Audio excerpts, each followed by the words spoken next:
ಒಂದು ಮಾತಿದೆ, ಧಾರವಾಡದಲ್ಲಿ ಒಂದು ಬೀದಿನಲ್ಲಿ ನಿಂತು ಒಂದು ಕಲ್ಲನ್ನು ಒಗೆದ್ರೆ ಅದು ಇನ್ನೊಬ್ಬರು ಸಾಹಿತಿ ಮನೆ ಮೇಲೆ ಬೀಳುತ್ತೆ ಅಂತ. ಆ ನಾಣ್ಣುಡಿಗೆ ತಕ್ಕದಾದ ಒಂದು ಮಾತು ಅಂತಂದರೆ, ಶಿವಮೊಗ್ಗದಲ್ಲಿ ಒಂದು ಬೀದಿನಲ್ಲಿ ನಿಂತು ಒಂದು ಕಲ್ಲನ್ನು ಒಗೆದ್ರೆ ಒಬ್ಬ ಆರ್ಟಿಸ್ಟ್ ಮನೆ ಮೇಲೆ ಬೀಳುತ್ತೆ ಅಂತಕ್ಕಂಥ. ಪತ್ನಿ ಇದ್ದಾಳೆ ಅಂತ ಅತಿಶಯೋಕ್ತಿಯಾಗಿ ಹೇಳತಕ್ಕಂಥದ್ದಲ್ಲ. ಶುರುವಾಗಿದ್ದು ಜೋಗದ ಸಿರಿ ಬೆಳಕಿನಲ್ಲಿ ತುಂಗೆಯ ತೆನ್ನೆ ಬೆಳಕಿನಲ್ಲಿ ಅಂತ ಅಂತಹ ವಿಶೇಷತೆಗಳನ್ನು ಒಳಗೊಂಡಿರ್ತಕ್ಕಂಥ ಶಿವಮೊಗ್ಗದ ಈ ಸುಂದರ ಸಂಜೆಗೆ ತಮ್ಮನ್ನೆಲ್ಲರ ಆಹ್ವಾನ ಮಾಡಿ ವೇದಿಕೆಯೊಂದಿಗೆ ನನ್ನೊಂದಿಗೆ ಇವತ್ತು ವಿಶೇಷವಾಗಿ ವೇದಿಕೆಯನ್ನು ಹಂಚಿಕೊಂಡಿರ್ತಕ್ಕಂಥ ನನ್ನ ಸಹಧರ್ಮಿಣಿ, ನನಗಾಗಿ ಅವಳ ಒಂದು ಭವಿಷ್ಯತ್ತನ್ನು, ಅವಳ ಕೆರಿಯರ್ ದೃಷ್ಟಿಯನ್ನು ಬಿಟ್ಟುಕೊಟ್ಟು, ಯಾಕೆಂದ್ರೆ ನಾನು ಭಾಳ ಈ ವಿಚಾರಗಳನ್ನ ಹೇಳ್ತೀನಿ, ದೀಪದ ಕೆಳಗಡೆ ಕತ್ತಲು ಅಂತ ಆಗಬಾರ್ದು ಅಂತ ಹೇಳಿ ಅದನ್ನು ಸ್ವಇಚ್ಛೆಯಿಂದ, ಬಲವಂತ ಏನಿಲ್ಲ, ಸ್ವಇಚ್ಛೆಯಿಂದ ಬಿಟ್ಕೊಟ್ಟು ನನ್ನನ್ನು ಇವತ್ತು ಇಲ್ಲಿ ನಿಂತ್ಕೊಂಡು ಮಾತಾಡಲಿಕ್ಕೆ ರೂಪಿಸ್ಕೊಟ್ಟಿರ್ತಕ್ಕಂಥ ಅವಳಿಗೆ ಧನ್ಯವಾದವನ್ನು ಸಲ್ಲಿಸ್ತಾ, ವೇದಿಕೆ ಮುಂಭಾಗದಲ್ಲಿ ಶಿವಮೊಗ್ಗ ಪ್ರಧಾನ ಜಿಲ್ಲಾ ಮತ್ತು ಸತ್ರ ನ್ಯಾಯಾಧೀಶರಾಗಿರ್ತಕ್ಕಂಥ ಸ್ನೇಹಿತರಾಗಿರ್ತಕ್ಕಂಥ ಮಂಜುನಾಥ್ ಇದ್ದಾರೆ, ಪಾಟೀಲ್ ಇದ್ದಾರೆ, ಸಂತೋಷ್ ಇದ್ದಾರೆ, ನಮ್ಮ ಎಲ್ಲ ತವರು ಮನೆ ಸದಸ್ಯರ ಪ್ರತಿನಿಧಿಯಾಗಿ ರಾಘವೇಂದ್ರ ಸ್ವಾಮಿ ಇದ್ದಾರೆ.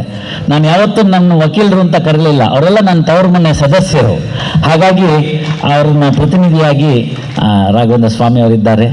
ಇವತ್ತು ಸನ್ಮಾನಿತರಾಗಿರ್ತಕ್ಕಂಥ ಒಬ್ಬರು ಡಾಕ್ಟ್ರು, ಮತ್ತೊಬ್ಬರು ಡಾಕ್ಟ್ರ್ ಹತ್ರ ಹೋಗದಿರೋ ಹಾಗೆ ನೋಡ್ಕೊಳ್ತಕ್ಕಂಥ ಯೋಗಾಚಾರ್ಯರು,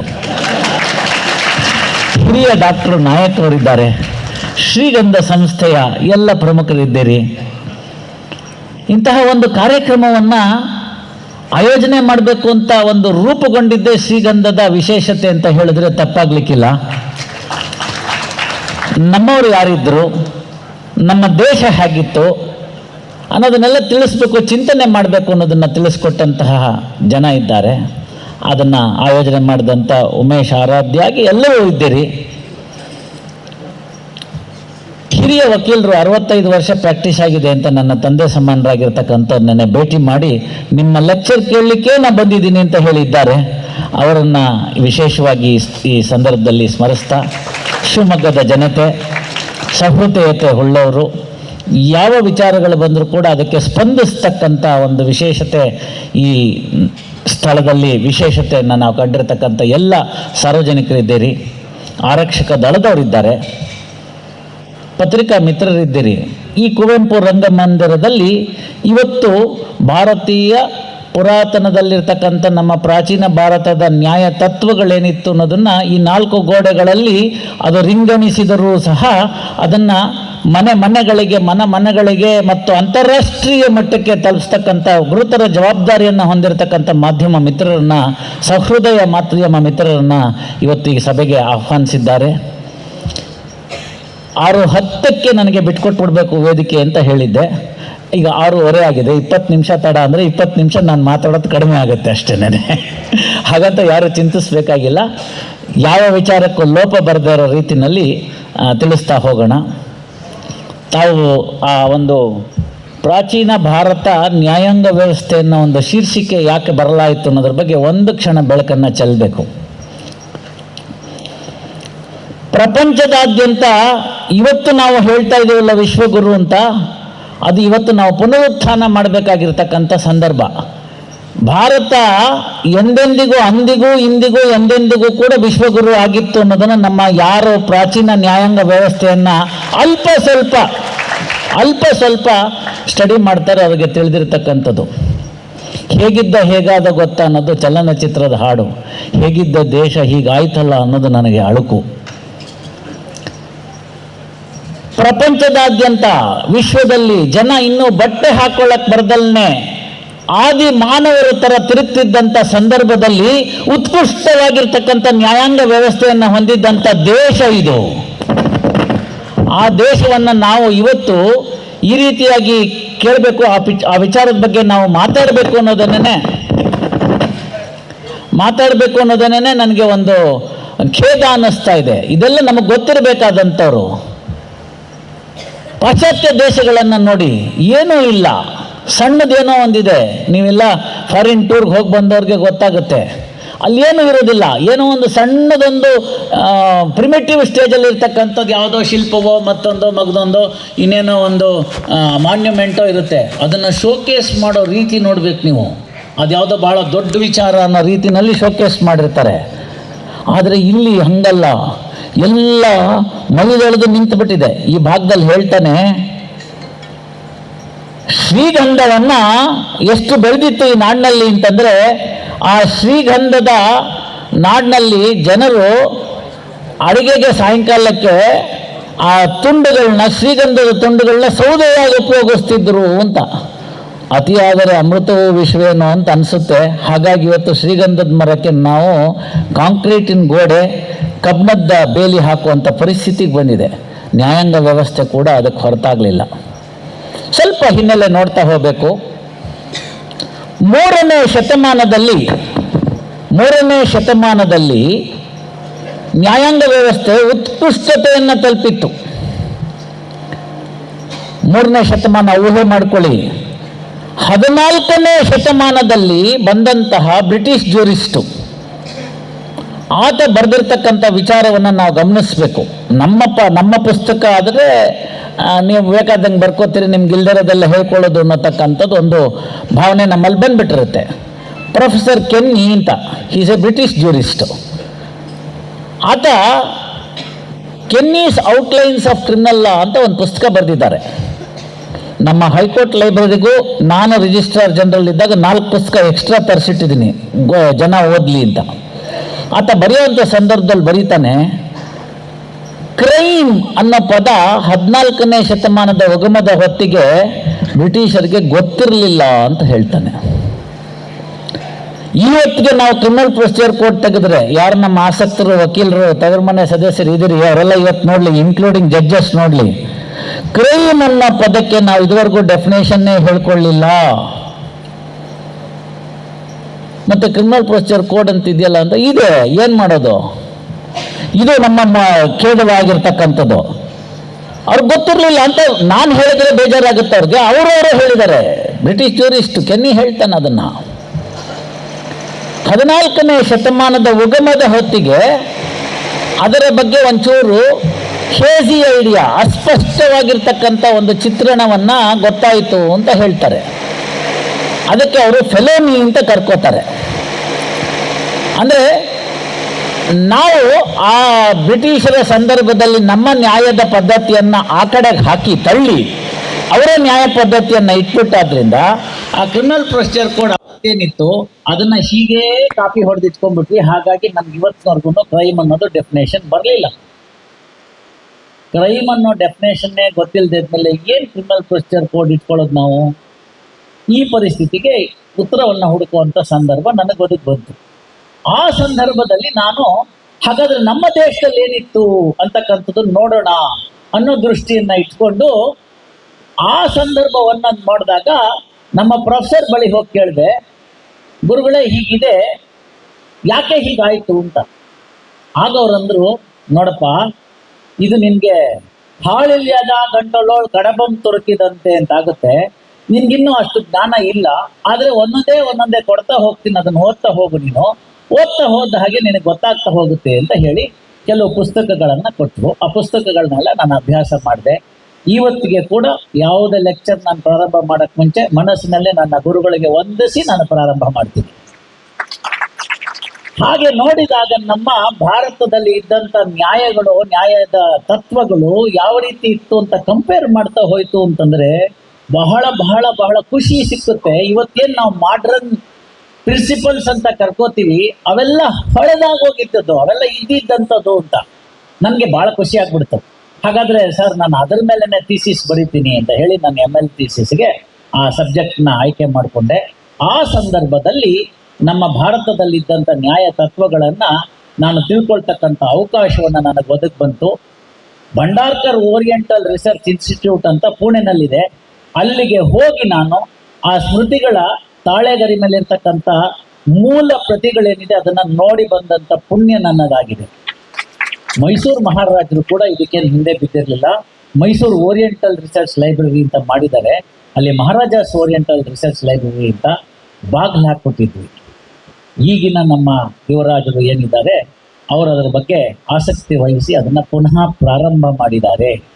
ಹಾಗಾಗಿ ಅದನ್ನು ನಾವು ಎಲ್ಲರನ್ನು ಕೂಡ ಮುಂದಿನ ಸರ್ತಿ ಮೈಸೂರಿಗೆ ಹೋದರೆ ಚಾಮುಂಡಿ ಹಿಲ್ಸು, KRS ಎಲ್ಲ ನೋಡೋದ್ರ ಜೊತೆಗೆ ಎಲ್ಲರೂ ಕೂಡ ಮಹಾರಾಜಾಸ್ ಓರಿಯೆಂಟಲ್ ರಿಸರ್ಚ್ ಲೈಬ್ರರಿಗೆ ಒಮ್ಮೆ ಭೇಟಿ ಕೊಟ್ಟು ಬರಬೇಕು. ಇದು ನನ್ನ ಆಗ್ರಹಪೂರ್ವಕವಾಗಿರ್ತಕ್ಕಂಥ, ಒತ್ತಾಯಪೂರ್ವಕವಾಗಿರ್ತಕ್ಕಂಥ ಮನವಿ. ಹೇಗೋ ಇರಲಿ.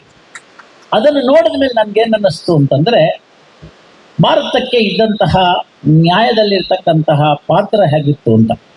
3ನೇ ಶತಮಾನದಲ್ಲಿ ನಾಗರಿಕರಾಗಿದ್ವಿ. ಇವತ್ತು ನಾವು ಸಿವಿಲೈಸ್ಡ್ ಅಂತ ಏನು ಕರ್ಕೊಳ್ಳೋದಿದೆಯಲ್ಲ ಅದಲ್ಲ. Developing country, under developing country ಅಂತೆಲ್ಲ ಕರ್ಕೋತೀವಲ್ಲ ಅವೆಲ್ಲ ಸುಳ್ಳು. ಆಲ್ರೆಡಿ ಡೆವಲಪ್ಡ್ ಸಿವಿಲೈಸ್ಡ್ ಕಂಟ್ರಿ ಆಗಿತ್ತು ನಮ್ಮ ದೇಶ 3ನೇ ಶತಮಾನದಲ್ಲಿ. ಎಲ್ಲಿ ಸಿಗುತ್ತೆ ಸರ್, ನೀವೇನೋ ಹೇಳ್ಬಿಡ್ತೀರಿ ಅಂತಾರೆ. ಇದನ್ನ ನಾನು ಹುಡುಕಿದಾಗ ಸಿಕ್ಕಿದ್ದಂಥದ್ದು. ಎಲ್ಲ ಲಾ ಕಾಲೇಜ್ನಲ್ಲಿ ಹೇಳ್ಕೊಟ್ಟಿರ್ತಾರೆ. ಲಾ ಆಫ್ ಪ್ರೆಸಿಡೆಂಟ್ಸ್ ಅಂತ, ಅಂದ್ರೆ ಪೂರ್ವ ನಿರ್ಧರಿತವಾಗಿರ್ತಕ್ಕಂಥ ಒಂದು ತತ್ವವನ್ನ ಮುಂದಿನ ಪ್ರಕರಣಗಳಿಗೆ ಅನ್ವಯಿಸ್ತಕ್ಕಂಥದ್ದು ಅನ್ನೋದು ಲಾ ಆಫ್ ಪ್ರೆಸಿಡೆಂಟ್ ಅಂತ. ಇದನ್ನ ನಮಗೆಲ್ಲ ಕಾಲೇಜ್ನಲ್ಲಿ ಹೇಳ್ಕೊಡುವಾಗ 15ನೇದು 16ನೇ ಶತಮಾನದ ಕೆಲವು kings bench, queens bench decisions ಅಂತ ಹೇಳ್ಕೊಡ್ತಾರೆ. ರೇಲ್ಯಾಂಡ್ ವರ್ಸಸ್ ಫ್ಲೆಚರ್ ಅಂತ ಹೇಳ್ಕೊಡ್ತಾರೆ. Salomon versus Salomon and co ಅಂತ ಹೇಳ್ಕೊಡ್ತಾರೆ. ಇಂಥ 10 ಹಲವು ಪ್ರಕರಣಗಳನ್ನು ಹೇಳ್ಕೊಡ್ತಾರೆ. 5 ನಂಬರ್ನ ಆಸೆಗೆ ಪೂರ್ತಿ ಕ್ವಶನ್ ಆದರೆ 5 ನಂಬರ್ನ ಆಸೆಗೆ ಅದರದ್ದು ಪೂರ್ತಿ ಕೇಸ್ ಲಾ ಬರೆದು ಏನಿತ್ತು ಡಿಸ್ಕಷನ್ ಅಂತೆಲ್ಲ ಹೇಳಿ ಬರೆದ್ರೆ ಅದಕ್ಕೆ ಸಿಕ್ತು. ಶಾರ್ಟ್ ನೋಟ್ಸ್ಗೆ ಅದೇ ಕ್ವಶನ್ ಕೊಟ್ಟರೆ 2 ನಂಬರ್ ಆಸೆಗೆ. ಇದಕ್ಕೆ ನಾವು ತಥಾಕಥಿತವಾಗಿ ಕುರಿಗಳು ಕುರಿಗಳು ಅಂಥೇಳಿ ಅವೇ ಕರೆಕ್ಟು ಅಂತ ಒಪ್ಕೊಂಡು ಬಂದ್ಬಿಟ್ವಿ. ಕಾರಣ ಎರಡು, ಬೇರೆ ಹೇಳಕ್ಕೆ ಮೇಷ್ಟ್ರಿಗೂ ಗೊತ್ತಿರಲಿಲ್ಲ, ಯಾಕೆಂದರೆ ಅವ್ರಿಗೂ ಯಾರು ಹೇಳ್ಕೊಡ್ಲಿಲ್ಲ. ಬ್ರಿಟಿಷ್ ಸಿಸ್ಟಮ್ನ ಓದಿದ ಮೇಲೆ ನಮ್ಗೆ ಈ ರೀತಿ ಆಗೋಯ್ತು. ಇದನ್ನ ತಥಾಕಥಿತವಾಗಿ ನಾವು ಇದೇ ಸುಳ್ಳನ್ನ ಹೇಳ್ಕೊಟ್ಟು ನನ್ನ ಕಾಲಕ್ಕೂ ನನ್ನ ಮಗನ ಕಾಲಕ್ಕೂ ಇದೇ ಲಾ ಪ್ರೆಸಿಡೆಂಟೇ ಇರೋದು, ನನ್ನ ಮೊಮ್ಮಕ್ಕಳ ಕಾಲಕ್ಕೂ ಹೀಗೆ ಇರುತ್ತೆ. ಅದನ್ನ ಬದಲಾಯಿಸಬೇಕು ಅಂತಾನೆ ನಿಮ್ಮ ಕೈಯಲ್ಲಿದೆ. ಬದಲಾಯಿಸಿ Shridhara versus Mahidhara next time question ಕೇಳೋ ಹಾಗಾಗಿ ಲಾ ಪ್ರೆಸಿಡೆಂಟ್ಸ್ಗೆ ಅದನ್ನ ನೋಡೋಣ. ಏನ್ ಹಂಗಾರೆ ಕೇಸು ಅಂತ ಕೇಳಿದ್ರೆ, 3ನೇ ಶತಮಾನದ ಈ ಪ್ರಕರಣವನ್ನ 5ನೇ ಶತಮಾನದ ಕವಿ ಒಂದ್ ಕಡೆ ರೆಕಾರ್ಡ್ ಮಾಡ್ತಾನೆ. ಪ್ರಕರಣದ ವಿವರಗಳನ್ನ ಹೇಳ್ತಾನೆ. ಪ್ರಕರಣದಲ್ಲಿ ಏನೇನು ತಕರಾರುಗಳಿತ್ತು ಅಂತ ಹೇಳ್ತಾನೆ. ಆ ಪ್ರಕರಣದಲ್ಲಿ ಬಂದಂತಹ ಯಾವುದೇ ರೀತಿಯಾದ ರಿಟರ್ನ್ ಸ್ಟೇಟ್ಮೆಂಟ್ ಹಾಕಿದ್ರು ಅಂತ ಹೇಳ್ತಾನೆ. ಲಾಯರ್ಗಳು ಯಾರ್ಯಾರಿದ್ರು, ಒಬ್ಬರ ಪಾರ್ಟಿ ಕಡೆಗೆ ಇನ್ನೊಬ್ಬರ ಪಾರ್ಟಿ ಕಡೆಗೆ ಅಂತ ಇವತ್ತೇನು ರಿಪೋರ್ಟ್ಸ್ ನಲ್ಲಿ ಕಾಣ್ತೀವಿ ಅದೆಲ್ಲ ವಿವರಣೆಗಳಿದೆ. ಅವನು ತಕೊಂಡಂತ ಡಿಫೆನ್ಸ್ ತೊಂದರೆಗಾದಾಗ ಉದ್ಭವ ಆದಂತ ರೆಫರೆನ್ಸಲ್ ಕ್ವಶನ್ ಏನು ಅಂತ, ರೆಫರಲ್ ಕ್ವಶನ್ ಏನು ಅನ್ನೋದನ್ನ ತೀರ್ಮಾನ ಮಾಡ್ತಾರೆ. ಅದನ್ನ ಎಕ್ಸ್ಪರ್ಟ್ ಒಪಿನಿಯನ್ ಕಳಿಸ್ತಾರೆ. ಇದನ್ನೆಲ್ಲ ತೆಗೆದುಕೋತಾರೆ. ಸರ್ ಇದೆಲ್ಲ ಚೆನ್ನಾಗಿದೆ ಕೇಳಕ್ಕೆ. ಏನು ಕೇಸು ಅಂತಂದರೆ, ಮೊನ್ನೆ ಕೋವಿಡ್ ಆಯ್ತಲ್ಲ, ಆ ಥರ ಒಂದು ಪರಿಸ್ಥಿತಿ ಆ ಸಂದರ್ಭದಲ್ಲಿ ಉಂಟಾಗಿರುತ್ತೆ. ಶ್ರೀಧರ ಅಂತಕ್ಕಂಥವನು ಆ ಮಹಿಧರ ಅನ್ನೋರ ಮರಿತಾತನಿಗೆ, ಮುತ್ತಾತ ಅಲ್ಲ ದಯಮಾಡಿ ಅರ್ಥ ಮಾಡ್ಕೊಳ್ಳಿ, ಮರಿತಾತನಿಗೆ ಗ್ರೇಟ್ ಗ್ರ್ಯಾಂಡ್ ಫಾದರ್ಗೆ ದುಡ್ಡನ್ನು ಡೆಪಾಸಿಟ್ ಅಂತ ಇಟ್ಟಿರ್ತಾನೆ. ಇದು ಒಂದು ವಿಷಯ ತಿಳ್ಕೋಬೇಕು. ಪಾಟಲಿಪುತ್ರ, ಈಗಿನ ಬಿಹಾರ ಏನಿದೆ ಅಲ್ಲಿ ಪಾಟ್ನಾ ಅಂತ ಕರಿತೀವಲ್ಲ, ಅಲ್ಲಿ ನಡೆದಂಥ ಪ್ರಕರಣ ಇದು. ಆಗಿನ ಕಾಲಕ್ಕೆ 2% ಬಡ್ಡಿಗೆ ಇಟ್ಟಿರ್ತಾರೆ. ಹಾಗಾಗಿ ಆ ಸಂದರ್ಭದಲ್ಲಿ 2% ಬಡ್ಡಿಗೆ ಇಟ್ಟ ಮೇಲೆ ಇಂಟ್ರೆಸ್ಟ್ ಕೊಡಬೇಕಾಗಿರುತ್ತೆ. 1 ತಿಂಗಳ ಕಾಲ 2 ತಿಂಗಳ ಕಾಲ ಇಂಟ್ರೆಸ್ಟ್ ಕೊಟ್ಟಿರ್ತಾನೆ. ಯಾರು? ಮಹಿಧರನ ಮುತ್ತಾತ, ಮರಿತಾತ. ಕೊಟ್ಟ ಮೇಲೆ ಏನಾಗುತ್ತೆ, ವಾಪಸ್ಸು ಅವನು ಆ ಕ್ಷಾಮ ಇದೇ ಥರನೇ ಕೋವಿಡ್ ಬಂದಾಗ ಮರಿತಾತ, ಮುತ್ತಾತ, ತಾತ, ತಂದೆ ಇವರೆಲ್ಲ ತೀರಿ ಹೋಗ್ಬಿಡ್ತಾರೆ. ಮಹಿಧರ ಮಾತ್ರ ಉಳ್ಕೋತಾನೆ ಮನೆಯಲ್ಲಿ. ತಾವು ಎಲ್ಲ ನೋಡಿರ್ತೀನಿ, ಬೇಕಾದಷ್ಟು ಜನ ಆ ಥರ ಆಗೋಗಿರೋದು. ಆ ಸಂದರ್ಭದಲ್ಲಿ ಏನಾಗುತ್ತೆ, ಇವನು ನೋಡಪ್ಪ ನೀನು ಬಡ್ಡಿನೂ ಕೊಡ್ತಿಲ್ಲ, ದುಡ್ಡು ಕೊಡ್ತಿಲ್ಲ, ಕೊಡು ಅಂತ ಹೇಳ್ತಾನೆ. ಕೊಡು ಅಂತ ಹೇಳಿದಾಗ ಆಗ ಅವನೇನು ಮಾಡ್ತಾನೆ ಅಂತಂದರೆ, ಮೊದಲು ಕೊಡಕ್ಕೆ ಒಪ್ಕೋತಾನೆ, ನಂತರ ಸೀನಿಯರ್ ಲಾಯರ್ನ ಎಂಗೇಜ್ ಮಾಡಿ ಕೊಡಲ್ಲ ಅಂತಾನೆ. ಅರ್ಥ ಮಾಡ್ಕೊಳ್ಳಿ ನೀವು. ಸುಲಭವಾಗಿ ಕೊಟ್ಬಿಟ್ಟಿದ್ರೆ ಮುಗ್ದೋಗಿರ್ತಿತ್ತು. ಇವತ್ತು ನಾನು ಈ 3ನೇ ಶತಮಾನದ ಕೇಸ್ ಹೇಳೋಕೆ ಬರ್ತಿರ್ಲಿಲ್ಲ. ಅವ್ನು ಕೊಡಲ್ಲ ಅಂತಾನೆ. ನಮಗೆ ಇಬ್ಬರದ್ದು ಹೆಸರುಗಳು ಸಿಗುತ್ತೆ ಅದರೊಳಗಡೆಗೆ, ಲಾಯರ್ಗಳ ಹೆಸರನ್ನ. ಸೀನಿಯರ್ ಕೌನ್ಸಿಲ್ ಬಂದ್ಬಿಟ್ಟು, ನೋಡು ಅದರಲ್ಲಿ ಪೌತ್ರೈಹಿ ಅಂತಿದೆ, ಮೊಮ್ಮಕ್ಕಳು ತೀರಿಸ್ಬೇಕು, ಮರಿಮಕ್ಕಳು ಅಂತಿಲ್ಲ, ಹಾಗಾಗಿ ನೀನು ತೀರಿಸಲ್ಲ ಅಂತಂದು. ಇದ್ರ ಬಗ್ಗೆ ಚರ್ಚೆ ವಿಚರ್ಚೆ ಆಗುತ್ತೆ. ಸಮಾಜ ಯಾವ ರೀತಿ ಆಗಬೇಕು ಅನ್ನೋದು ತಿಳಿಸುತ್ತೆ. ಹಾಗೆ ಆದಾಗ ನ್ಯಾಯ ತತ್ವಗಳಲ್ಲಿ ಪೌತ್ರೈಹಿ ಅಂತ ಪದ ಇದೆ. ಪೌತ್ರೈಹಿ ಅಂತ ಪದ ಇರೋದ್ರಿಂದ ಮೊಮ್ಮಕ್ಕಳುಗಳು ಅಂದ್ರೆ ಅದನ್ನ ಪ್ಲೂರಲ್ ಅಂತ ತಿಳ್ಕೊಳ್ಬೇಕೆ ಹೊರತು so on and so forth ಅಂತ it won't gone to the next generation ಅನ್ನೋ ಆರ್ಗ್ಯುಮೆಂಟ್ ಅನ್ನು ಇಡ್ತಾರೆ. ಜಡ್ಜಿಗೆ ಒಂದು ಸೆಕೆಂಡ್ ಕನ್ಫ್ಯೂಸ್ ಆಗುತ್ತೆ. ಆಗ ರಾಜನೇ ಜಡ್ಜು. ರಾಜ ಏನ್ ಮಾಡ್ತಾನೆ, ಕನ್ಫ್ಯೂಸ್ ಆಗುತ್ತೆ. ಇವ್ರು ಹೇಳ್ತಿರೋ ಆರ್ಗ್ಯುಮೆಂಟ್ ಕರೆಕ್ಟ್ ಆಗಿದೆ, ಆದ್ರೆ ಇದನ್ನ ನಾನು ಒಪ್ಪಿಟ್ರೆ ಸಮಾಜಕ್ಕೆ ಅನ್ಯಾಯ ಆಗುತ್ತೆ ಅಂತ. ದಯಮಾಡಿ ಅರ್ಥ ಮಾಡ್ಕೊಳ್ಳಿ, ಸಮಾಜ ಚಿಂತನೆ ಬಗ್ಗೆ ನ್ಯಾಯಾಧೀಶರಿಗೆ ಇರಬೇಕಾಗಿರ್ತಕ್ಕಂಥ ಗೌರವ ಎಷ್ಟಿತ್ತು, ಅದರದ ಆಸೆ ಎಷ್ಟಿತ್ತು ಅನ್ನೋದನ್ನ ತಿಳಿಸ್ಕೊಟ್ಟಂತಹ ಪ್ರಕರಣ ಇದು. ಇಷ್ಟು ಒಳ್ಳೆಯ ಪ್ರಕರಣವನ್ನ 3ನೇ ಶತಮಾನದಲ್ಲಿ ನಡೆದಿತ್ತು ಅಂತ ನನಗೆ. ಆಗ ನ್ಯಾಯಾಧೀಶರು ಅಂದ್ರೆ ರಾಜ ಏನ್ ಮಾಡ್ತಾನೆ, ಇದ್ಯಾಕೋ ಗೊಂದಲಮಯವಾಗಿದೆ, ಕನ್ಫ್ಯೂಸ್ ಆಗುತ್ತೆ ಅಂತ ಹೇಳ್ಬಿಟ್ಟು ಅದನ್ನ ಎಕ್ಸ್ಪರ್ಟ್ ಕಮಿಟಿಗೆ ರೆಫರ್ ಮಾಡ್ತಾನೆ. ಇವತ್ತು ಲಾರ್ಜರ್ ಬೆಂಚ್ಗೆ ರೆಫರ್ ಮಾಡ್ತೀವಿ ಅಂತಾರಲ್ಲ, ಆ ತರಹ ಯೋಚನೆ ಮಾಡಿ. ಎಲ್ಲಿ 3ನೇ ಶತಮಾನ, ಎಲ್ಲಿ ನಾವು 2025 ಅಲ್ಲಿ ಲಾರ್ಜರ್ ಬೆಂಚ್ಗೆ ರೆಫರ್ ಮಾಡ್ತೀವಿ ಅಂತಿದ್ದೀವಿ, ಅಷ್ಟು ತತ್ವ ಎಲ್ಲಿತ್ತು ಅಂತ.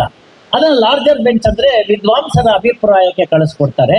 ವಿದ್ವಾಂಸರ ಅಭಿಪ್ರಾಯಕ್ಕೆ ಕಳಿಸ್ಕೊಟ್ಟಾಗ ಆ ವಿದ್ವಾಂಸರೆಲ್ಲ ಅದನ್ನೆಲ್ಲ ಚರ್ಚೆ ಮಾಡ್ತಾರೆ. ಇವ್ರು ಹೇಳಿರ್ತಕ್ಕಂಥ ಡಿಫೆನ್ಸ್ನ ನಾವು ಒಪ್ಬಿಟ್ರೆ ನಾಳೆ ದಿನ ಎಲ್ಲವನ್ನೂ ಇದೇ ಡಿಫೆನ್ಸ್ ತಗೋತಾನೆ, ದುಡ್ಡೇ ಕೊಡೋದಿಲ್ಲ, ಅದು ಅನ್ಯಾಯ ಆಗುತ್ತೆ. ಹಾಗಾಗಿ ಅವನು ಕೊಟ್ಟಂತ ಶ್ರೀಧರ ಕೊಟ್ಟಂತ ಹಣ ಏನಿದೆ ಅದು ಅವನ ಕೈಯಲ್ಲಿ ಇನ್ನೂ ಇದೆ. ಅವನು ತಾನು ಇಸ್ಕೊಂಡಿಲ್ದಲ್ನೇ ಇರ್ಬೋದು, ಅವರ ಮರಿತಾತನಿಂದ ಇಸ್ಕೊಂಡಿದ್ದಾನೆ, ಮುತ್ತಾತ ಮರಿತಾತನಿಂದ. ಹಾಗಾಗಿ ನೀವು ಅದನ್ನ ಇಸ್ಕೊಳ್ಬೇಕಾಗತ್ತೆ ಅಂತ ಹೇಳಿ ಅದನ್ನ ಕೊಡಬೇಕಾಗತ್ತೆ ಅಂತ ಅಭಿಪ್ರಾಯ ಪಟ್ಟು ಒಂದು ನಿರ್ಣಯ ಬರ್ತಾರೆ. ಆ ಒಂದು ಒಪಿನಿಯನ್ ತೆಗೆದುಕೊಂಡು, ರೆಫರಲ್ ಕ್ವಶನ್ ಅನ್ನು ಆನ್ಸರ್ ಮಾಡಿದ್ದನ್ನು ತೆಗೆದುಕೊಂಡು ರಾಜ ಹೇಳ್ತಾನೆ, ನೋಡಪ್ಪ, ನಿಮ್ಮ ತಂದೆ ನಿಮ್ಮ ತಾತ ಏನೂ ಬಿಡದೆ ಹೋದರೂ ಕೂಡ ನೀನು ಸಾಲವನ್ನು ತೀರಿಸ್ಬೇಕು, ಅದು ನಿನ್ನ ಜವಾಬ್ದಾರಿ. ಆದರೆ ನಿಮ್ಮ ತಾತ ಮುತ್ತಾತ ಮರಿತಾತ ಏನಾದರೂ ಆಸ್ತಿ ಅಂತ ಬಿಟ್ಟು ಹೋಗಿದ್ರೆ ಆ ಆಸ್ತಿಗೆ ನೀನು ಇವತ್ತಿನ ದಿವಸ ಮಾಲೀಕನಾಗಿದ್ದಿ. ಹಾಗಾಗಿ ಆ ಆಸ್ತಿ ಜೊತೆಗೇನೆ ಈ ಎನ್ಕಂಬರೆನ್ಸ್ ಅಂದ್ರೆ ಋಣ ಏನಿತ್ತು, ಸಾಲದ ಋಣ, ಅದು ಕೂಡ ಸೇರ್ಕೋತಾ ಹೋಗುತ್ತೆ.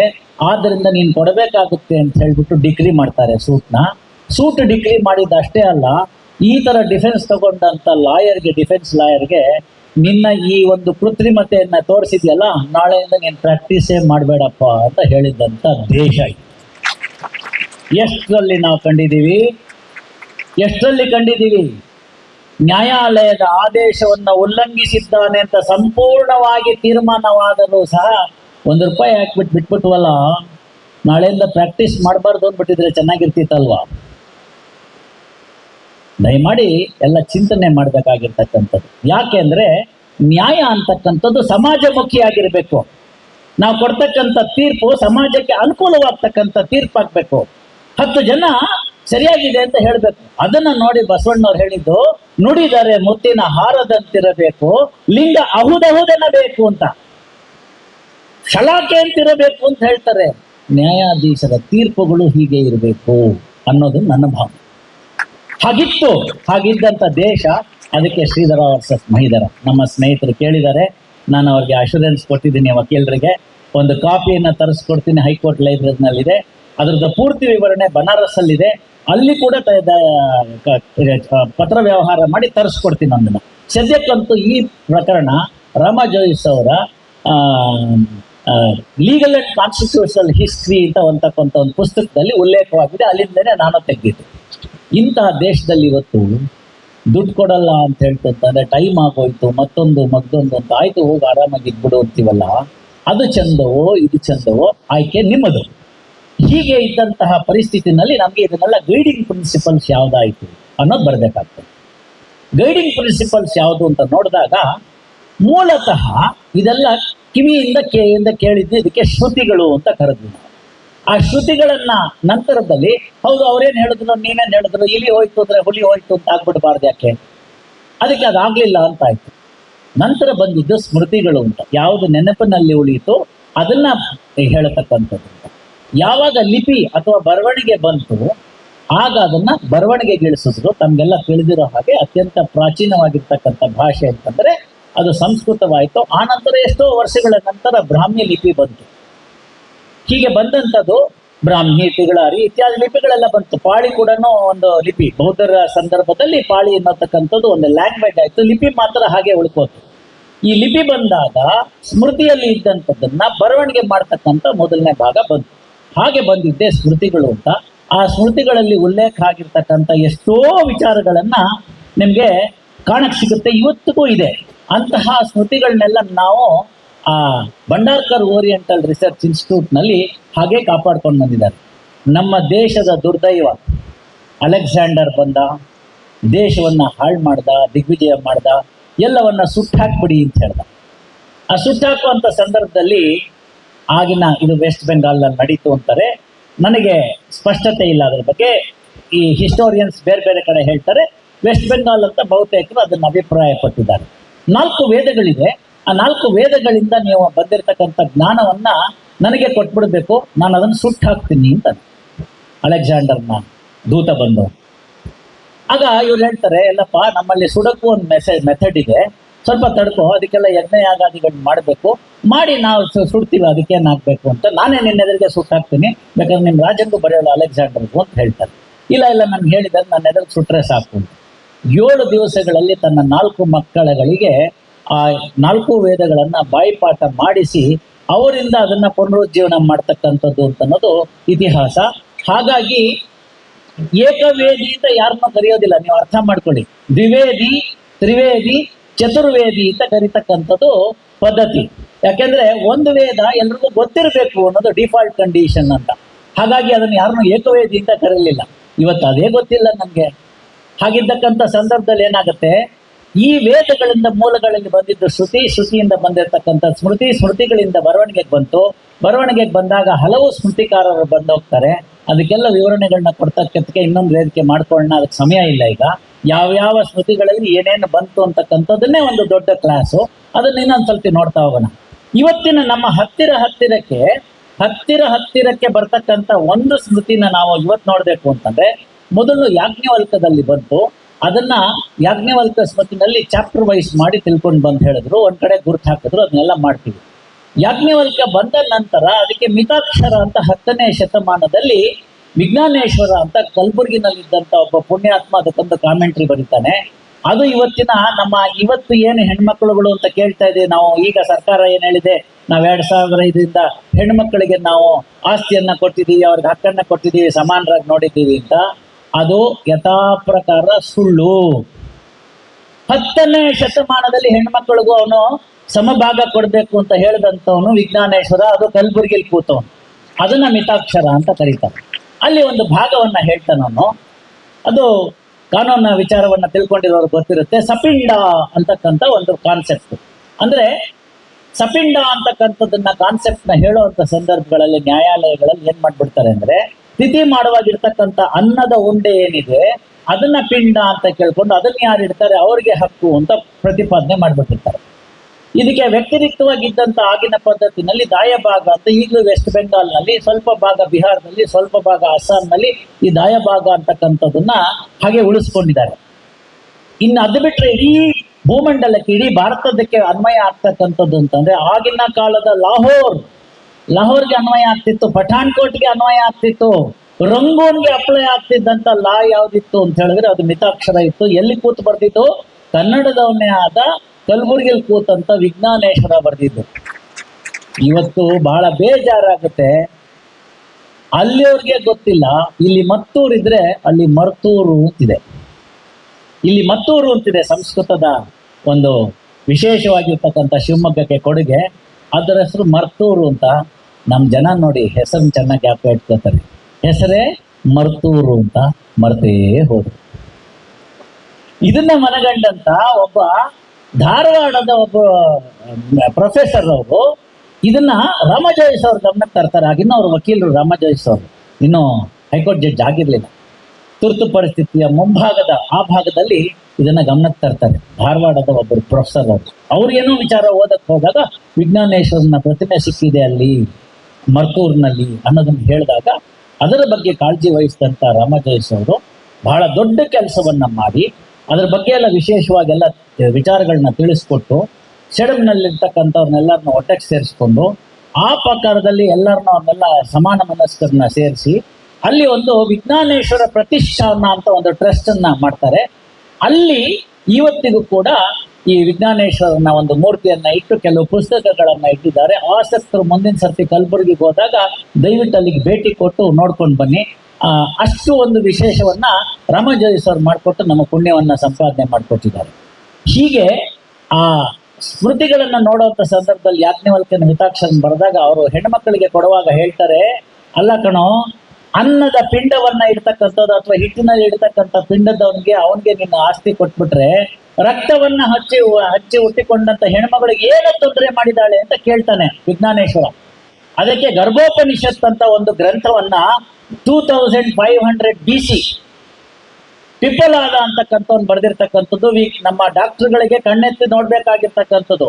ಯಾವತ್ತು ಅಲ್ಟ್ರಾಸೌಂಡ್ ಅನ್ನೋದೇ ಇರ್ಲಿಲ್ಲ, ಆಗ ಅವನು ಪಿಪ್ಪಲಾದ ಬರೀತಾನೆ, ಮೊದಲನೇ ತಿಂಗಳಿನಲ್ಲಿ ಭ್ರೂಣದಲ್ಲಿ ಇರ್ತಕ್ಕಂಥ ಗರ್ಭದಲ್ಲಿ ಹಿಂಗಿಂಗ್ ಆಗುತ್ತೆ, 2ನೇ ತಿಂಗಳಿನಲ್ಲಿ ಈ ತರ ಆಗುತ್ತೆ, 3ನೇ ತಿಂಗಳಿನಲ್ಲಿ ಏನ್ ಬೆಳೆಯುತ್ತೆ, 4ನೇ ತಿಂಗಳಿನಲ್ಲಿ ಏನಿರುತ್ತೆ, ಆ ಗರ್ಭದಲ್ಲಿ ಇರ್ತಕ್ಕಂಥ ಶಿಶು ಗಂಡೋ ಹೆಣ್ಣೋ, ಇವುಗಳನ್ನೆಲ್ಲ ನಾನು 2500 BC ಬಿಫೋರ್ ಕ್ರೈಸ್ಟ್ ಬರ್ದಿಟ್ಬಿಟ್ಟಿದ್ದಾರೆ.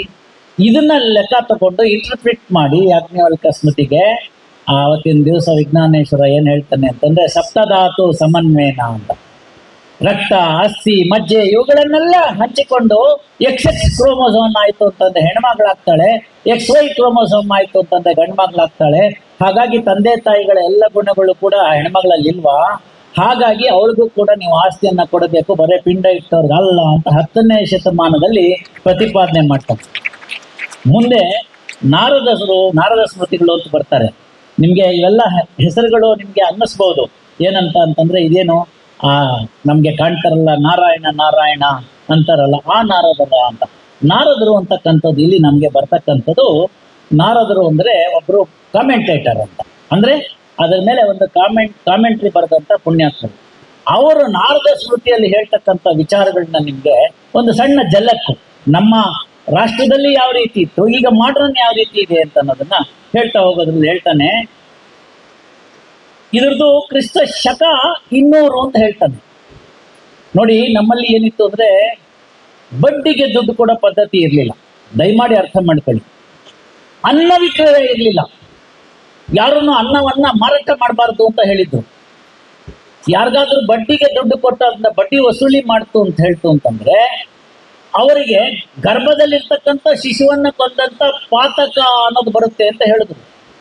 ಏನ್ ಸರ್ ಹಂಗಂದ್ರೆ ಅಂತಂದ್ರೆ, ನಾನು ಆಗ್ಲೇ ನಿಮ್ಗೆ ಹೇಳಿದೆ, ಕ್ರೈಮ್ ಅನ್ನೋದನ್ನ ಡಿಫೈನ್ ಮಾಡ್ಲಿಲ್ಲ ನಾವು ಅಂತ. ಹಾಗಾದ್ರೆ ನಮ್ಮ ದೇಶದಲ್ಲಿ ಏನಿತ್ತು ಅಂತ ನೀವು ಕೇಳಿದ್ರೆ, ಬರೇ ಪಾತಕ ಅನ್ನೋದನ್ನ ಅಂದ್ರೆ ಕ್ರೈಮ್ ನ ಡಿಫೈನ್ ಮಾಡಿರ್ಲಿಲ್ಲ, ಕ್ರೈಮ್ ನ ಡಿಫೈನೂ ಮಾಡಿದ್ರು, ಕ್ಲಾಸಿಫಿಕೇಶನ್ ಮಾಡಿಬಿಟ್ಟಿದ್ರು.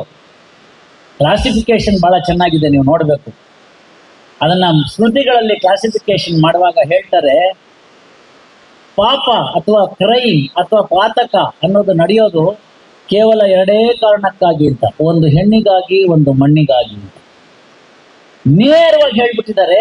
ಇವತ್ತು ನೀವು ಯಾವುದೇ ಅಪರಾಧವನ್ನ ನನ್ನ ಮುಂದೆ ತೋರಿಸಿ, ಯಾವುದೇ ಅಪರಾಧವನ್ನ ನನ್ನ ಮುಂದೆ ತೋರಿಸಿ, I can relate and classify only under these 2 category, nothing more.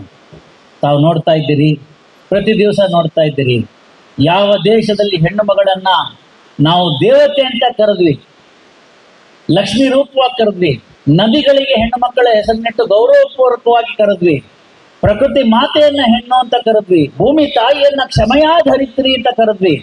ಅಂತ ಹೆಣ್ಣಿನ ಮೇಲೆ ಆಗ್ತಿರ್ತಕ್ಕಂಥ ದೌರ್ಜನ್ಯವನ್ನ ನಾವು ಯಾವ ರೀತಿ ಸಹಿಸ್ಕೊಳಕ್ಕಾಗುತ್ತೆ? ಹೀಗಿತ್ತ ನಮ್ಮ ದೇಶ ಅಂತ ನೋಡಿದ್ರೆ ಇರ್ಲಿಲ್ಲ ಅನ್ನೋದು ಗೊತ್ತಾಗುತ್ತೆ. ಹಾಗಾದ್ರೆ ಯಾಕೆ ಸರ್ ಎಲ್ಲಿ ಇದರದ ತಾಪತ್ರಯ ಆಯಿತು ಅಂತ ಕೇಳ್ತು ಅಂತಂದ್ರೆ, ಆಗ ಅದಕ್ಕೆ ಬೇಕಾದಷ್ಟು ನಮಗೆ ಉದಾಹರಣೆಗಳು ಸಿಗ್ತಾ ಹೋಗುತ್ತೆ. ನಮ್ಮ ದೇಶದ ಮೇಲೆ ನಡೆದಂತ ದಾಳಿಗಳು ನಮ್ಮನ್ನ ಆ ರೀತಿಗೆ ಕ್ರೂರತೆಗೆ ಒಳಪಟ್ಟು. ನಿಮ್ಮಲ್ಲಿ ಯೋಚನೆ ಮಾಡಿ, ಇಲ್ಲಿರ್ತಕ್ಕಂಥ ಎಲ್ಲ ಹಿರಿಯರು ಯೋಚನೆ ಮಾಡಿ, ನಮ್ಮ ಡಾಕ್ಟರ್ ಮನೇಲಿ ಯೋಚನೆ ಮಾಡಿ, 93 ವರ್ಷದ ಡಾಕ್ಟರ್ ಮನೇಲಿ ಯೋಚನೆ ಮಾಡಿ, ಯಾರ ಮನೇಲೂ ಈ ಪ್ರೈವೇಟ್ ರೂಮು ಅಥವಾ ಬೆಡ್ರೂಮು ಅನ್ನೋ ಕಾನ್ಸೆಪ್ಟ್ ಇರಲಿಲ್ಲ. ಪಡಸಾಲಿನಲ್ಲಿ ಎಲ್ಲರನ್ನು ಒಂದು ಜಮಖಾನು, ಅನುಕೂಲ ಇದ್ದವ್ರ ಮನೇಲಿ ಲೇಪೋ, ಅದು ಇನ್ನು ಸ್ವಲ್ಪ ಅನುಕೂಲ ಇತ್ತು ಅಂತಂದ್ರೆ ಅವ್ರಿಗೊಂದು ಹಾಸಿಗೆನೋ ಮಾಡ್ತಿದ್ರು. ಯಾರ ಮನೇಲಾರು ಮಂಚದ ಮೇಲೆ ಮಲಗಿದ್ದಾರೆ ಅಂತಂದ್ರೆ ಯಾಕೆ ಹುಷಾರಿಲ್ವಾ ಅಂತಿದ್ರು. ಬ್ರೆಡ್ ಯಾರ ಮನೇಲಾರು ತಂದ್ಬಿಡ್ತು ಅಂತಂದ್ರೆ ಯಾರಿಗೆ ಜ್ವರ ಬಂದಿದೆ ನೋಡಿ. ಹೀಗಿದ್ದಂಥದ್ದು ಆ ಒಟ್ಟಿಗೆ ಜಮಖಾನದಲ್ಲಿ ಅಷ್ಟು ಜನ ಮಲಗ್ತಿದ್ರಲ್ಲ, ಈ ಕುಕೃತ್ಯಗಳೆಲ್ಲ ಇದ್ದಿದ್ರೆ ಅವತ್ತು ನಡೆದೋಗ್ತಿರ್ತ, ನಡೀತಿರ್ಲಿಲ್ವ? ಇವತ್ತು ನಾವು ಹೇಳ್ತೀವಲ್ಲ ಫುಲ್ ಆಫ್ ಯೂತು ಅದು ಇದು ಅಂತ, ಎಲ್ಲಿದೆ? ಹಾಗೆ ನೋಡಕ್ ಹೋದ್ರೆ ಪ್ರೈವೇಸಿ ಅನ್ನೋ ಕಾನ್ಸೆಪ್ಟ್ ತಂದು ನಮ್ಮ ಕಲ್ಚರ್ನ ಹಾಳು ಮಾಡ್ಬಿಟ್ಟು. ಹಾಗಾಗಿ ಪದ್ಧತಿ ಹೇಗಿತ್ತು ಅನ್ನೋದನ್ನ ಹೇಳೋ ಸಂದರ್ಭ ಬಂದಾಗ ಪಂಚಮಹಾಪಾತಕಗಳು ಅಂತ ಡಿಫೈನ್ ಮಾಡ್ತಾನೆ ನಾವು. ಅಂದ್ರೆ 5 ಮೋಸ್ಟ್ ಗ್ರೀವಿಯಸ್ ಅಫೆನ್ಸಸ್ ಯಾವುದು ಅನ್ನೋದನ್ನ 5ನ ರೆಫರ್ ಮಾಡ್ತಾನೆ. ಅದರಲ್ಲಿ ಒಂದು ಬಡ್ಡಿಗೆ ದುಡ್ಡು ಕೊಡ್ತಕ್ಕಂಥದ್ದು ಅನ್ನೋದನ್ನ ಹೇಳ್ತಾನೆ. ಫಿಟಿಸೈಡ್ ಅಂತ, ಗರ್ಭದಲ್ಲಿರ್ತಕ್ಕಂಥ ಶಿಶುವಿನ ಹತ್ಯೆಗೆ ಮಾಡಿದ ಪಾಪಕ್ಕೆ ಸಮಾನ ಅಂತ ಹೇಳ್ತಾರೆ. ಸ್ನೇಹಿತರೆ, ಆಕ್ಟ್ ತಂದಿದ್ದೀವಿ ನಾವು, ಗಂಡು ಹೆಣ್ಣು ಅಂತ ಕಂಡುಹಿಡಿಬಾರ್ದು ಅಂತ ಹೇಳಿ ಆಕ್ಟ್ ತಂದಿದ್ದೀವಿ. ಅವರು ಬಹಳ ಬುದ್ಧಿವಂತರು, ಬರವಣಿಗೆನಲ್ಲಿ ಏನೋ ಕೊಡಲ್ಲ ಡಾಕ್ಟ್ರು, ಮತ್ ಮಾತು ಆಡಲ್ಲ. ಯಾಕಂತಂದ್ರೆ CCTV. ಮತ್ತೇನ್ ಮಾಡ್ತಾರೆ ಸರ್ ಅಂತಂದ್ರೆ, ಈ ಕಡೆ ರಾಮನ್ ಚಿತ್ರ, ಈ ಕಡೆ ಸೀತೆ ಚಿತ್ರ, ಅವ್ರು ಹಿಂಗ್ ಹಾಕ್ಬಿಟ್ಟು ಹಿಂಗ್ ನೋಡ್ತಾ ಈ ಕಡೆಗೆ ನೋಡ್ತು ಅಂತಂದ್ರೆ ಈ ಕಡೆಗೆ, ಈ ಕಡೆಗೆ ನೋಡ್ತು ಅಂದ್ರೆ ಈ ಕಡೆಗೆ ಅಂತ. ಎಲ್ಲಿಗೆ ಬಂದು ತಲುಪಿದ್ವಿ? ಬಡ್ಡಿಗೆ ದುಡ್ಡು ಕೊಡೋದನ್ನ ಭ್ರೂಣ ಹತ್ಯೆ ಅಂತ ಕರೆದಂತ ದೇಶದಲ್ಲಿ ಇವತ್ತು 4 ಕಾಸುಗೋಸ್ಕರ ಭ್ರೂಣವನ್ನ ನಾವೇ ಕೈಯಾರೆ ಹತ್ಯೆ ಮಾಡ್ತಿದೀವಲ್ಲ, ಇದು ಯಾವುದಕ್ಕೆ ಕಾರಣರಾಗಬೇಕು ಅನ್ನೋದನ್ನ ಯೋಚನೆ ಮಾಡ್ಬೇಕಲ್ವಾ? ಆಗ ಇದ್ದಂಥದ್ದೆಲ್ಲನೂ ಪಾಪ ಪ್ರಜ್ಞೆಯನ್ನ ತುಂಬಿದ್ರು. ಪಾಪ ಪ್ರಜ್ಞೆಯನ್ನ ಈ ಸ್ಮೃತಿಕಾರರೆಲ್ಲ ತುಂಬಿದ್ರು. ಆ ಪಾಪ ಪ್ರಜ್ಞೆಗೆ ಮನುಷ್ಯ ಹೆದರ್ತಿದ್ದ. ಯೋಚನೆ ಮಾಡಿ, ಇವತ್ತು CCTV ಇರ್ಬೋದು, ಅವತ್ತು ನಮ್ಗೆಲ್ಲ ಹೇಳ್ಕೊಟ್ಟಿದ್ದಾರೆ. ಸ್ವಲ್ಪ ಯೋಚನೆ ಮಾಡಿ, ಹಿಂದಕ್ಕೆ ಹೋಗಿ ನಿಮ್ಮಲ್ಲೆಲ್ಲ ಏನು ಹೇಳ್ಕೊಟ್ಟಿದ್ದಾರೆ ಅಂತ. ಚಿಕ್ಕ ಹುಡುಗರಿಗೆ ಹೇಳ್ಕೊಡುವಾಗ ಹೇಳ್ತಿದ್ರು, 3ನೇ ಕ್ಲಾಸು 4ನೇ ಕ್ಲಾಸು ಆ ಸ್ಟೇಜಿಗೆ ಬಂದಿದ ತಕ್ಷಣ ಪೆನ್ಸಿಲ್ ಯಾರ್ದೋ, ನಿಂದಲ್ಲ, ಎಲ್ಲಿಂದ ತಂದಿ ಅಂತ ಕೇಳೋರು. ರಬ್ಬರ್ ಯಾರ್ದೋ ಅಂತ. ಆ ಜಾಮೆಟ್ರಿ ಇಂಟ್ರೊಡ್ಯೂಸ್ ಮಾಡಿದ ತಕ್ಷಣ 4ನೇ ಕ್ಲಾಸಲ್ಲಿ 5ನೇ ಕ್ಲಾಸಲ್ಲಿ ಜಾಮೆಟ್ರಿ ಬಾಕ್ಸ್ ಅಂತ ಬರೋದು. ಅದರಲ್ಲಿ ಕ್ಯಾಮಲ್ ಅಂತ ಅನ್ನೋದೊಂದು ಜಾಮೆಟ್ರಿ ಬಾಕ್ಸ್, ಅದನ್ನೇ ಕೊಡಿಸು ಅಂತ ನಾವೆಲ್ಲ ಕೇಳ್ತಿದ್ವಿ. ಯಾಕೆಂದ್ರೆ ಅಲ್ಲೊಂದು ಸೆಂಟ್ ರಬ್ಬರ್ ಇರೋದು, ಆ ಸೆಂಟ್ ರಬ್ಬರ್ಗೋಸ್ಕರ ಅಂತ ಕೇಳ್ತಿದ್ವಿ. ಆ ಸೆಂಟ್ ರಬ್ಬರ್ನ ಕದ್ಬಿಟ್ರೆ ಇಡೀ ಕ್ಲಾಸ್ ಮುಂದೆ ಅವಮಾನ ಮಾಡ್ಬಿಡೋರು ಮೇಡಮ್. ಯಾರು ಮುಂದೆ ಕದೀತಿದ್ರ? ಅದೆಲ್ಲದಕ್ಕಿಂತ ಹೆಚ್ಚಾಗಿ ತಾಯಿ ಕೇಳೋಳು, ಇವತ್ತೆಲ್ಲಿ ಸ್ಕೂಲಿಂದು, ಎಲ್ಲಿ ಪುಸ್ತಕ, ಎಲ್ಲಿ ಪೆನ್ಸಿಲ್, ಎಲ್ಲಿ ಅಂತ ಕೇಳ್ತಿದ್ರು. ಯಾಕೆ ಇದನ್ನೆಲ್ಲ ನಾನು ಹೇಳ್ತಿದ್ದೀನಿ ಅಂತಂದ್ರೆ, ಆಗ ಹೇಳ್ಕೊಟ್ರು ಇಲ್ಲೊಂದು CCTV ಇದೆಯಪ್ಪ, ಅದನ್ನ ಹೆಸರು ಚಿತ್ರಗುಪ್ತರು ಅಂತ. ಇವತ್ತು ನಾವಿಲ್ಲಿ ಏನಾದ್ರು ಮಾಡಿ ಕೋರ್ಟಿಗೆ ಮೋಸ ಮಾಡಿ, ನ್ಯಾಯಕ್ಕೆ ಮೋಸ ಮಾಡಿ, ತತ್ವಗಳಿಗೆ ಮೋಸ ಮಾಡಿ, ಲೂಪ್ ಹೋಲ್ ಕಂಡಿಡಿದು ಏನೋ ಮಾಡಿ ಜಡ್ಜ್ಗೆ ಪ್ರೂಫ್ ಕೊಡದಲ್ನೇ ಅಥವಾ ಬೆನಿಫಿಟ್ ಆಫ್ ಡೌಟ್ ಇತ್ಯಾದಿಗಳನ್ನೆಲ್ಲ ತಗೊಂಡ್ಬಿಡ್ಬೋದು ನೀವು. ಅದೆಲ್ಲ ತಗೊಂಡ್ಬಿಟ್ರು ಕೂಡ ಅಲ್ಲಿ ಒಂದು ಇದೆಯಲ್ಲ, ಆ ನ್ಯಾಯಾಲಯದಲ್ಲಿ ಏನ್ ಮಾಡ್ತೀರಿ ಉತ್ತರನ? ಅಲ್ಲಿ ಯಾರು ಹಾಸ್ಟೈಲ್ ಆಗೋ ವಿಟ್ನೆಸ್ಸೇ ಇಲ್ಲ. ಯಾಕೆ ಅಂತಂದ್ರೆ ಆಡಿಯೋ ವಿಡಿಯೋ ಹಾಕ್ಬಿಡ್ತಾನೆ ಚಿತ್ರಗುಪ್ತ. ನೋಡು, ಇಂಥ ದಿನ ಹೋಗಿದ್ದೀನೇನೋ, ಹೋಗಿದ್ಯಾ ಅಲ್ವಾ ಕುವೆಂಪು ರಂಗಮಂದಿರಕ್ಕೆ, 25/12/25 ಜ್ಞಾಪಿಸ್ಕೋ, ಎಲ್ಲಿ ಕೂತಿದ್ದಿ ನೋಡು, ಸೀಟ್ ನಂಬರ್ ಇಂಥದ್ದು, ಅಲ್ಲಿ ಹೇಳಿದ್ರೆ ಇಲ್ಲ ಸಾಹೇಬ್ರು, ನೀನೇನ್ ಮಾಡ್ದಿ ಮನೆಗೆ ಹೋಗಿ ಅಂತ ಕೇಳ್ತಾನ. No question of hostile. ಆ ಒಂದು ಪ್ರಜ್ಞೆಯನ್ನ ಇಟ್ಕೊಂಡಾಗ ಯಾರೊಬ್ಬರು ಕೂಡ ತೊಂದರೆಗೆ ಒಳಪಡೋದಿಲ್ಲ. ಅಂತಹ ಪ್ರಜ್ಞೆಯನ್ನ ನಾರದ ಸ್ಮೃತಿಯಲ್ಲಿ ನಾವು ಕಾಣ್ತೀವಿ. ಕಾಣ್ತಕ್ಕಂಥ ಸಂದರ್ಭದಲ್ಲಿ ನಿಮ್ಗೆ ಆಶ್ಚರ್ಯ ಆಗ್ಬೋದು. ಈ ಪ್ಲೀಡಿಂಗ್ಸ್ ಅಂತ ಏನ್ ಹೇಳ್ತೀವಿ ನಾವು, ಪ್ಲೇಯಿಂಗ್ ಟು ರಿಟರ್ನ್ ಸ್ಟೇಟ್ಮೆಂಟ್, ವಾದ ಪತ್ರ ಪ್ರತಿವಾದ ಪತ್ರನ ಹಾಕ್ತೀವಿ.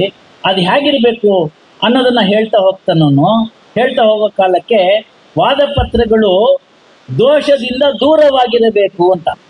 ಅಕಸ್ಮಾತ್ ಸರ್ ಮಿಸ್ಟೇಕು, ಹಿ ಬದಲು ಶಿ ಬರ್ಬಿಟ್ಟಿದ್ದೀವಿ, ನಾಟ್ ಬಿಟ್ಟು ಹೋಗ್ಬಿಟ್ಟಿದೆ ಅಂತ ಇವತ್ತೆಲ್ಲ ನಮ್ಗೆ ಅಮೆಂಡ್ಮೆಂಟ್ ಅಂತ ತರ್ತೀವಿ, ಅಮೆಂಡೆಡ್ ಪ್ಲೀಡಿಂಗ್ಸ್ ಹಾಕ್ತೀವಿ ಅಂತ. ಯೋಚನೆ ಮಾಡಿ, ನಾರದ ಸ್ಮೃತಿ ಕ್ರಿಸ್ತ ಶಕ 200 ಅಂತ ಪಾಶ್ಚಾತ್ಯರು ಹೇಳಿರೋದು, ನಾವ್ ಹೇಳಿರೋದಲ್ಲ. ಕ್ರಿಸ್ತ ಶಕ 200. ಆಗ ಬರೀತಾನೆ, ಒಂದು ವೇಳೆ ಆ ಥರದ್ದು ಏನಾದ್ರು ಆಗಿದ್ರೆ you can file amendment application to amend the plaint or written statement ಅಂತ ಹೇಳ್ತಾನೆ. Order 6 rule 17 is told in ಕ್ರಿಸ್ತ ಶಕ 200 AC ನಲ್ಲಿ ನೀವು ಅಮೆಂಡ್ಮೆಂಟ್ ಆಫ್ ದಿ ಪ್ಲೇಂಟ್ ಅಂತ ಹೇಳಿದ್ರೆ ಎಷ್ಟು ಸ್ಪಷ್ಟವಾಗಿರ್ಬೇಕು ಅಂತ. ಇದು ನಮ್ಮ ಪದ್ಧತಿಯ ತತ್ವಗಳು. ಮುಂದೆ ಹೇಳ್ತಾನೆ, ಸಪ್ಲಿಮೆಂಟರಿ ರಿಟರ್ನ್ ಸ್ಟೇಟ್ಮೆಂಟ್ ಅಥವಾ ಅಡಿಷನಲ್ ರಿಟರ್ನ್ ಸ್ಟೇಟ್ಮೆಂಟ್ ಹಾಕ್ಬೋದು ಹೊಸದಾದ ವಿಷಯ ಬಂದರೆ ಅಂತ ಹೇಳ್ತಾರೆ. ಯೋಚನೆ ಮಾಡಿ, ಇವತ್ತು ನಾವು ಅಡಿಷನಲ್ ಸ್ಟೇಟ್ಮೆಂಟ್ ಹಾಕಿದ್ವಾ ಅಂತ ಕೇಳ್ತೀವೋ ಇಲ್ವೋ ಅಂತ. ಅದನ್ನ ಹೇಳ್ತಾನೆ. ಅದಕ್ಕೆ ಸ್ಪಷ್ಟವಾದ ಒಂದು ವಿಚಾರ ಹೇಳಿದ್ದಾನೆ. ಅಫಿಡವಿಟ್ ಅಂತ ಹೇಳಿ ನಾವು ಕೊಡ್ತೀವಲ್ಲ, ಅದನ್ನ ಇದೇನೇ ನೀನು ಹೇಳ್ತೀಯ, ನಾಳೆ ದಿನ ಬಾಯಿ ತಿರುಗ್ಬಿಟ್ರೆ ಎಲ್ಲಿಲ್ಲದ ನಾಲ್ಗೆ ಹೆಂಗ್ ಬೇಕಾದ್ರೆ ತಿರುಗುತ್ತೆ. ಅದಕ್ಕೋಸ್ಕರ ಅಂತ ಹೇಳ್ತಾನೆ. ಅದಕ್ಕವನು ಪ್ರತ್ಯಾಕಲಿತ ಅಂತ ಕರೀತಾನೆ ಅದನ್ನು. ಈ ತರ 10 ಹಲವು ಪದಗಳಿದೆ, ಹೇಳಿದ್ರೆ ನನ್ಗೆ ಅದಕ್ಕೇನೆ ಸಮಯ ಹೋಗ್ಬಿಡುತ್ತೆ. ಆದ್ದರಿಂದ ಅದನ್ನ ಆ ಅಮೆಂಡ್ಮೆಂಟ್ಸ್ ಬಗ್ಗೆ ಹೇಳ್ತಾ ಸಿವಿಲ್ದನ್ನ ಡೀಟೇಲ್ಸ್ನ ಕೊಡ್ತಾ ಹೋಗ್ತಾನೆ. ಮತ್ತೆ ರೂಢಿ ಸಂಪ್ರದಾಯಗಳು ಹೇಗಿರಬೇಕು ಅಂತ ಹೇಳ್ತಾನೆ. ನೀವು ಹೇಳ್ಬೋದು ಸರ್ ನಮ್ಮ ಕಡೆ ಅಂತ. ಸ್ನೇಹಿತರೆ, ನೀವು ಅರ್ಥ ಮಾಡ್ಕೊಳ್ಳಿ, ಹಸುವಿನ ಬಾಲವನ್ನು ಹಿಡಿದು